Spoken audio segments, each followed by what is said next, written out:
अगर किसी इंसान को कहीं जाना होता है और उस रास्ते पर पुलिस वाला हो तो उस रास्ते से निकलना उस इंसान की मजबूरी हो जाती है। हमारे लिए दिवाली, होली एक त्योहार होते हैं, बट पुलिस वाले के लिए सिर्फ ड्यूटी, ओवर टाइम और एक्स्ट्रा वर्क होता है। पुलिस को देखकर लोग सेफ फील करने की जगह घबराते हैं। नेताओं के घरों पर काम करते करते पुलिस वाले ये तक भूल जाते हैं कि पिस्तौल कैसे लोड करते हैं। समाज में पुलिस को लेकर इतना ज़्यादा डर फैलाया गया है कि जब तक बात हद से आगे नहीं बढ़ती, कोई भी इंसान पुलिस के पास जाना अवॉइड करता है। हमारे देश की पुलिस की हालात एक कठपुतली जैसी है, क्योंकि उन्हें उन नेताओं की उंगलियों पर नाचना पड़ता है जो शायद इनसे कम पढ़े लिखे हैं। हमारे देश में पुलिस को दायरे में रहकर काम करना पड़ता है और ये दायरा सेट करते हैं पॉलिटिशियंस। एक पुलिस वाले का ट्रांसफर इस पर डिपेंड नहीं करता कि वो कितना ईमानदार है, कितना मेहनती है, बल्कि इस पर डिपेंड करता है कि वो नेताओं की कितनी बातें मानता है।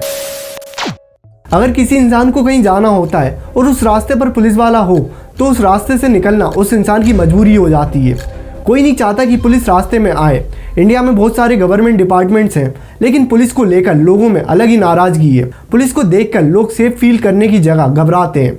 इन सब के पीछे का क्या रीजन है? लोगों का मानना है कि पुलिस डिपार्टमेंट में बहुत करप्शन होता है, लेकिन बड़े बड़े स्कैम्स और करप्शन हर गवर्नमेंट डिपार्टमेंट्स में मिले हैं, बट पुलिस डिपार्टमेंट में कोई भी ऐसा बड़ा स्कैंडल नहीं पकड़ाया गया।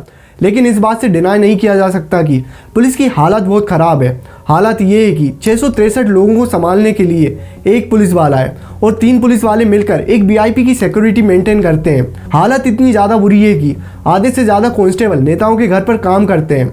कोई इनका सिलेंडर भरवा रहा है, कोई इन्हें शॉपिंग करवा रहा है। नेताओं के घरों पर काम करते करते पुलिस वाले ये तक भूल जाते हैं कि पिस्तौल कैसे लोड करते हैं, और वेपन्स इतनी ख़राब क्वालिटी के होते हैं कि ज़रूरत पड़ने पर ये काम ही नहीं करते। और ऐसे वक्त पर पुलिस वालों को अपने मुंह से गोली चलानी पड़ती है। एक पुलिस वाला कभी ये नहीं चाहता कि उसके बच्चे भी कहीं पुलिस में आए, क्योंकि एक पुलिस वाले को हर दिन 11 से 18 घंटे काम करना होता है, वो भी विदाउट एनी वीकली ऑफ, और इसका उन्हें कोई ओवर टाइम भी नहीं मिलता। एक पुलिस वाले को 24/7 अपने काम के लिए अवेलेबल रहना पड़ता है। हमारे लिए दिवाली, होली एक त्योहार होते हैं, बट पुलिस वाले के लिए सिर्फ ड्यूटी, ओवर टाइम और एक्स्ट्रा वर्क होता है, और इसके बदले में उन्हें सिर्फ उतनी ही सैलरी दी जाती है जितना एक नेता को महीने का पेट्रोल दिया जाता है। 35,000 से ज़्यादा पुलिसमैन आज़ादी के बाद से आज तक ऑन ड्यूटी अपनी जान गंवा चुके हैं, और आज की डेट में पुलिस की कंडीशन बहुत ख़राब है। सोशल लाइफ एकदम ख़त्म हो चुकी है, काम का प्रेशर बहुत ज़्यादा है, सैलरी बहुत कम है, और जिसके लिए 14 से 15 घंटे एक पुलिस वाला काम करता है, आखिरी में जाकर उसी से गाली खाता है। इसके साथ साथ लोगों के पुलिस के साथ बहुत ख़राब एक्सपीरियंस भी होते हैं। पुलिस दादागिरी करती है, हफ्ता वसूली करती है, रिश्वत लेती है, FIR नहीं लिखती, और बहुत सारे केसेस हैं। लेकिन इन सब के पीछे का कारण समझने के लिए हमें कहानी को वहीं से समझना पड़ेगा जहां से इस कहानी की शुरुआत हुई थी। सन 1857 में पहली बार हिंदुओं ने ब्रिटिशर्स के खिलाफ बगावत करी थी, जिसमें ब्रिटिशर्स का बहुत नुकसान हुआ था। और ब्रिटिशर्स की एक आदत है कि उन्हें जो प्रॉब्लम दिखाई देती थी उसका सॉल्यूशन वो ज़रूर निकालते थे, और ये बगावत फिर से ना हो इसलिए ब्रिटिशर्स ने 1861 में पुलिस एक्ट पास किया।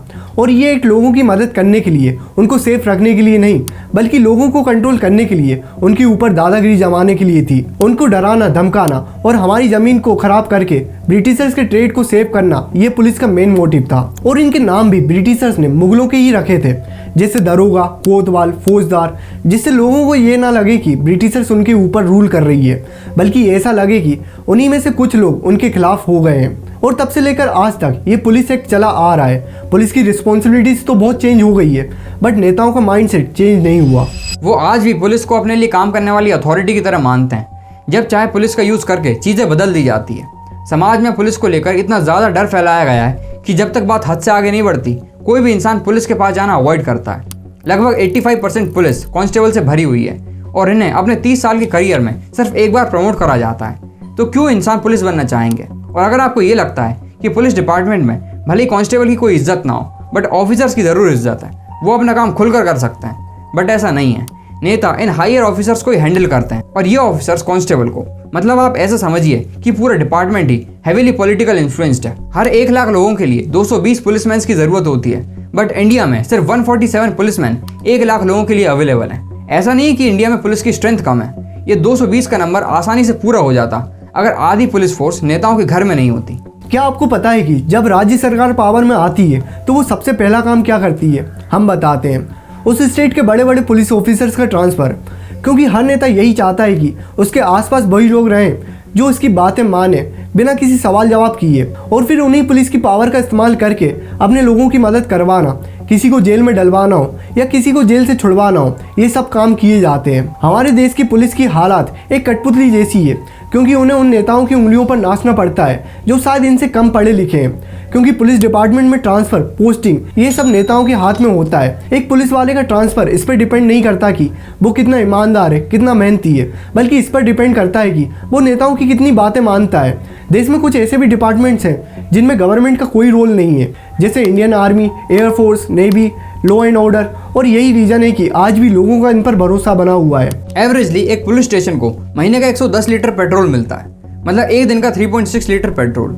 अब इस पेट्रोल में पूरे एरिया की पेट्रोलिंग करनी है, कैदियों का ट्रांसपोर्टेशन भी देखना है, अगर कोई क्राइम होता है तो वहाँ की इंक्वायरी भी करनी है। वहीं नेताओं की बात करें तो उन्हें एक महीने का 250 लीटर पेट्रोल मिलता है। पुलिस वालों की सैलरी बहुत कम है और पुलिस स्टेशन को बजट भी बहुत कम दिया जाता है, और ये बहुत बड़ा इशू है। पुलिस स्टेशन के पास कई बार इतने पैसे भी नहीं होते कि बिजली का बिल भर दिया जाए।